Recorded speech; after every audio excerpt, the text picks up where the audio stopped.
Good morning. Despite significant improvements in the design and the outcomes of prostokeratoplasty or keratoprosthesis surgery, infectious complications remain a major concern. The K-Pro implant imparts a lifelong risk of both keratitis and sight-threatening endophthalmitis. The eyes undergoing K-Pro have had a very stormy history.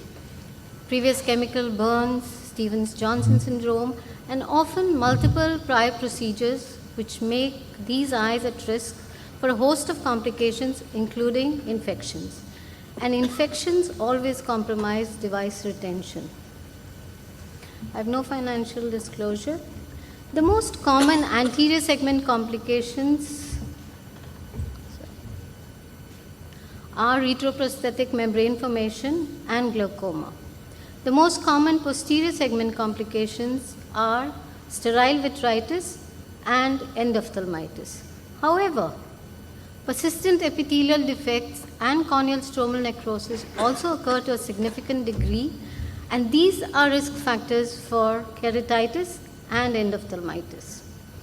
These entities cannot be thought of in isolation. When the epithelium is off, we know that pathogens can gain access to the stroma, setting up an infection.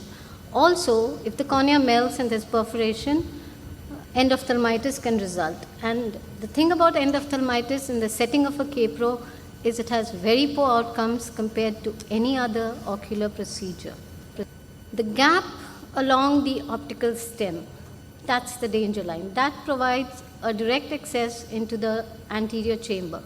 So the risk of infection in these cases is omnipresent because the device bridges the non-sterile ocular surface with the sterile anterior chamber. Again, many of these eyes are unicameral. There's no lens. So pathogens can gain access into the posterior chamber as well, setting up an endophthalmitis. Again, the surface of these eyes is compromised, and the K-Pro implant makes the surface even more vulnerable to evaporative forces, leading to persistent epithelial defects, stromal thinning, Delin formation, corneal melts, all of which are risk factors for keratitis. The treatment since 1999 has been a therapeutic, extended wear, large diameter, soft contact lens. What it does is it protects against corneal drying and tissue melt.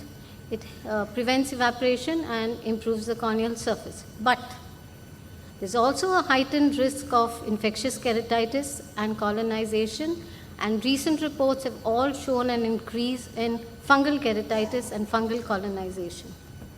This is just to illustrate the difference between an eye with a contact lens on, which is smooth, glistening, and an eye without a contact lens, which is xerotic, as we can see. Now, overall, the risk factors for a bacterial keratitis are the surface, so lid abnormalities, blepharitis, again, non-compliance with the antibiotic regimen, and if there's other hardware in the eye, say a glaucoma drainage device, it increases the risk of bacterial keratitis. Studies across the board have shown and concur that recently contact lens use, because the patient is on antibiotics already. So contact lens use, prophylaxis with vancomycin, topical steroids are all risk factors for a fungal keratitis.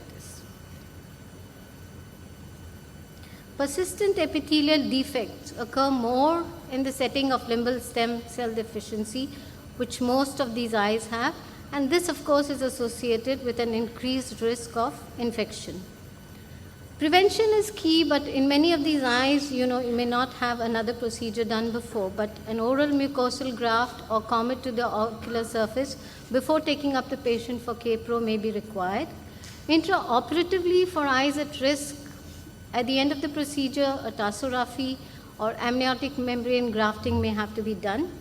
If it occurs in the post-op period, try fitting a contact lens. If the fornices are foreshortened, you may not be able to do that. And then these are the other surgical options.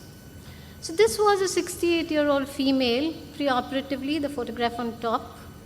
She had multiple failed grafts in both eyes, and she was post-strap with glaucomatous optic atrophy in the other eye. She developed a Delin around the first month that she came. Her contact lens had fallen off.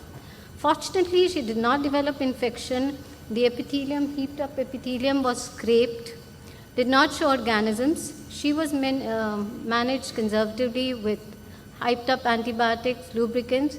Steroids were continued under supervision. Later, as the corneal contour came back, we were able to refit a contact lens and she was maintained on a close follow-up. Corneal stromal necrosis, again very common close to the stem. The incidence has decreased with incorporation of holes in the backplate and the recent design with the titanium backplate. The risk factors, of course, for stromal necrosis are a persistent epithelial defect and stem cell deficiency.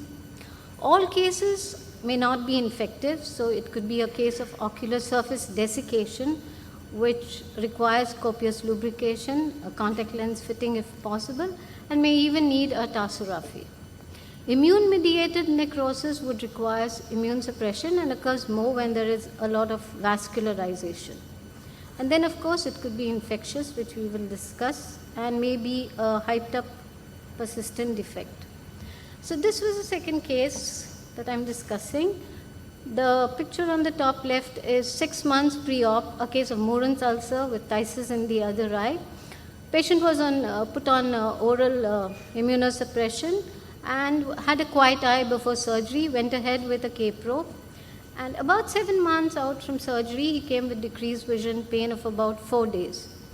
The B scan fortunately showed no signs of endophthalmitis, but culture grew Pseudomonas. He did not have a contact lens on at the time, treated with topical antibiotics. Later, fortified amikacin was added. I prefer to give doxycycline when there's corneal melt risk of thinning. But the melt persisted, continued. He had stopped his oral methotrexate about 2 months earlier. And because he was one-eyed, we went ahead with a therapeutic graft. So following the type 1 K-Pro, the symptoms of infectious keratitis, the patient may be asymptomatic, may come with decreased vision, pain, ocular discomfort. The commonest presentation is something like this, which is a lesion under the anterior plate of the K-Pro adjacent to the optical cylinder. That is the danger zone. Clinically, it may be very difficult to distinguish a bacterial from a fungal infiltrate. Also, there may be associated thinning and necrosis of the donor cornea. And these are pictures of deposits of Candida. Candida parapsilosis is the most common fungal organism, and the reason for this is because this has a propensity to adhere to plastic surfaces, the Candida parapsilosis species. And again, in the early stages of a frank infection, you have this diffuse white infiltrate with fuzzy borders that can be seen adjacent to the stem. My third case is a 72-year-old female with multiple failed grafts in both eyes. About 3 weeks post-op, she had a Delin, which healed with conservative management. She came for a regular review, and then about 17 months post-op, she had good vision. She was close by when they were winnowing paddy, and she says something flew into her eye. She came with an infiltrate like the one on your top right, and it was fungus, fusarium. Treated her with a combination of natamycin and voriconazole initially, and later shifted to clotrimazole, Auroclot drops. I also gave her oral fluconazole, 150 milligrams, twice a day for about 10 days. She healed with about 30% thinning, had a stable K-Pro, maintained vision, and fortunately the outcome was good. So overall, what we need to do is, if there's a contact lens on, take it off, culture it, take smears for scrapings for smear and culture. And if the patient comes in with an advanced melt, then the material can be cultured, can also be sent for histopath. And of course, you have to start intense antibiotics. In case the reports come negative, it's better to give a combination of antibiotics and antifungal agents. Oral antibiotics can also be started, especially in one-eyed patients, those with an infectious scleritis. I like to give doxycycline because many of these corneas tend to melt, and also systemic antifungal drugs, fluconazole or voriconazole can be given. Surgical management, of course, if there's thinning, the infection is well under control, the Kpro is stable. Even a focal lamellar patch graft may suffice, or an amniotic membrane, to stem the area of thinning. But however, if there is advanced corneal melt or this poor response to treatment, it's better to plan Kpro removal and replace with a therapeutic graft. And sometimes you may need to replace the Kpro. The question to be asked is, does the patient's visual potential justify a second Kpro? If it's no, then just go for a therapeutic graft. So what we know is that bacterial infections associated with the Kpro are typically caused by gram-positive. So always cover gram-positive in your long-term antibiotic prophylaxis. Development of resistance is a real concern, so double antibiotic regimens are recommended, may not always be practical. Surveillance cultures, that means every 3 or 4 months you take a culture even if there is no infection, is good, but it doesn't really point to the risk of infection, and sometimes surveillance cultures may show fungus when there's actually no keratitis that comes up, and very often there might be colonization which is transient and can change over time. But what it does help is that you know the organisms you're dealing with, and that can be your starting point for the antibiotics in case your smears come negative. Any change in the antibiotic should be based on your clinical judgment and microbiological evidence of resistance and a local susceptibility pattern that you know.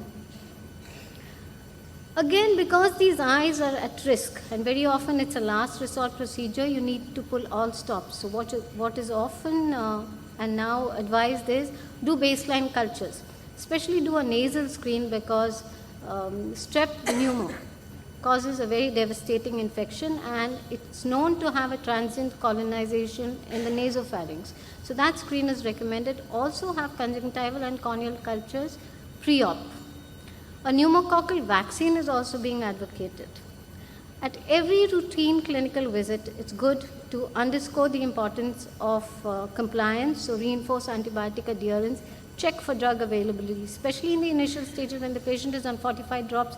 You need to know that the patient has sufficient drops to carry them through until the next visit. A povidone iodine 5% wash at every clinic visit is recommended. We know that periodic cleaning of the contact lens is a must, though programmed replacement is not always practical. And this is just to show what are the possible combinations of antibiotics. It's different for low-risk cases and high-risk cases. And for high-risk cases, it's better to go for a combination of antibiotics and give it once or twice a day, and in some cases you may need to give it a little more. I often give for a very long-term prophylaxis Ocupol, which is a combination of chloromycetin and polymyxin B, and covers up the gram-positive organisms. Antifungal prophylaxis, again, in low-risk patients, that means those who are not on vancomycin or in climates which do not have a lot of fungal infections, you may not require.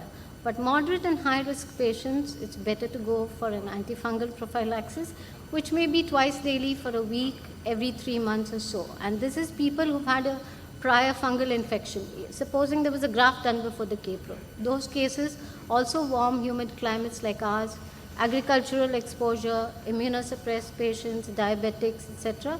It's better to have antifungal prophylaxis.